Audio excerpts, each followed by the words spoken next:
Companion. Companion is the new Sophie Thatcher movie starring Sophie Thatcher.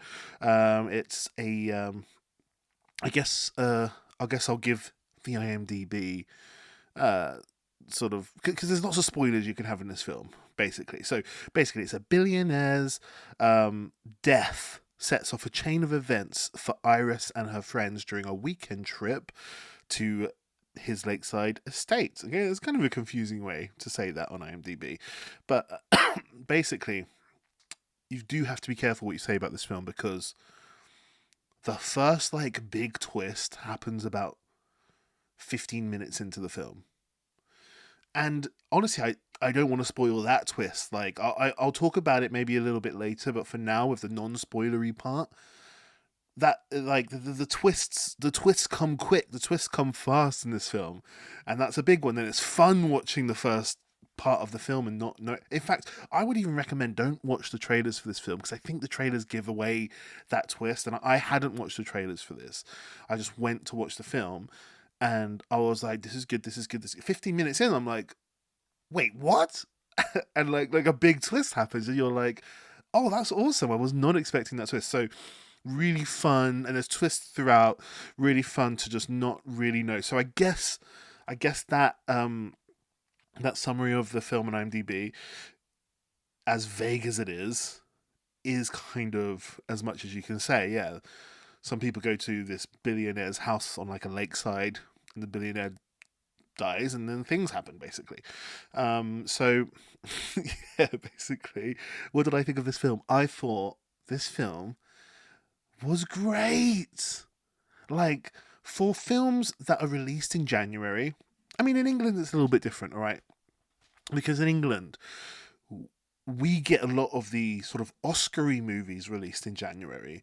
But I know that in the States, North America, those Oscar-y movies all have to be released in the year that they want it to be nominated, right? So they want all those, like The Brutalists and A Complete Unknown, those type of films. They need to have it released in the year they want it to be nominated for the Oscars. So they all come towards the end of the year, because that's sort of the closest eligible time you can be nominated for the next Oscars. So the Oscars that are coming up, I think they're in March, right? It's the films that were all in 2024 basically. So all those films came out in 2024. But for the UK, it's like, well, it doesn't matter if we don't release it in 2024 in the UK. What we'll do is we'll wait until they get like nominated for different awards and stuff, and then we can have it on the posters, so that'll be even better. So yeah, in order for it to be nominated, it has to be released in North America, but then to get those big quotes, they can release it in the UK January in the next year, you know. So January is not bad in the UK. But I'm aware, when I'm watching Brutalist, when I'm watching things like A Complete Unknown and A Real Pain, I'm aware I'm sort of watching last year's films just a bit late.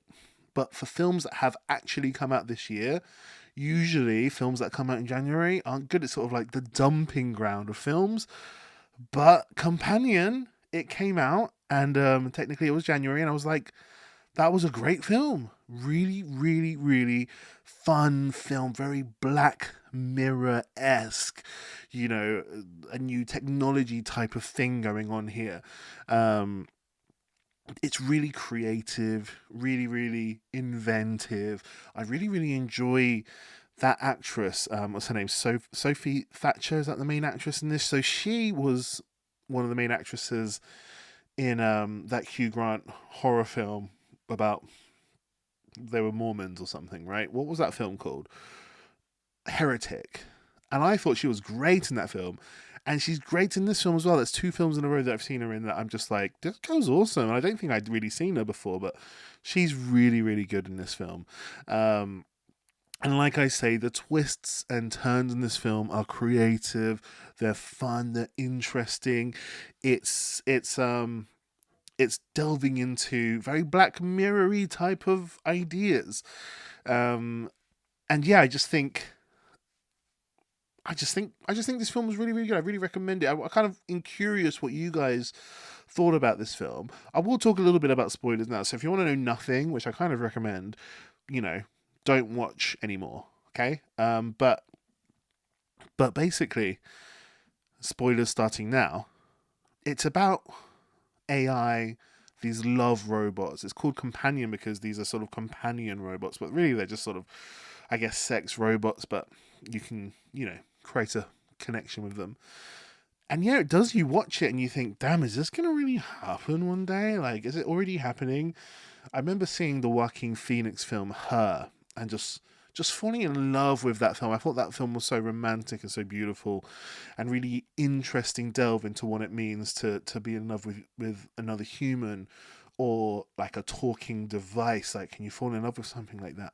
And this film blurs the edges of when does a machine feel, right? Because the main girl in this is like a robot who doesn't know she's a robot. But can she really feel? Like, what is feeling? What does feeling even mean? Like, yeah, she reacts pain when you hurt it, right? But is that feeling? You could say, yeah, but I don't know if there's any conscious experience behind that. Or is it just a car? Is it like a car ringing an alarm? If you kick a car, the alarm goes off, right? Is the car in pain? I don't think so.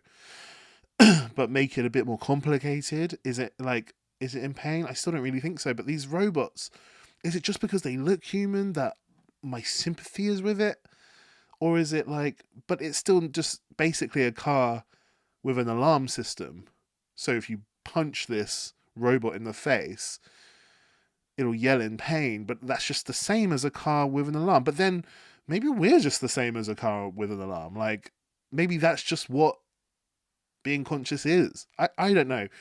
But really interesting themes and interesting topics. And I just think, sorry, I'm coughing. I'm always coughing these days. I don't even smoke. I just think these, the themes in this film, for me personally, are some of the most interesting things because I reckon we're going to be really tackling these questions within the next sort of 10 to 20 years. These are questions that ethics, like people who study ethics and stuff, are going to really have to tackle here because who knows where consciousness begins and where it ends. But yeah, I just find it I find it so interesting. Really curious to hear what you think. Should we be slapping robots in the face?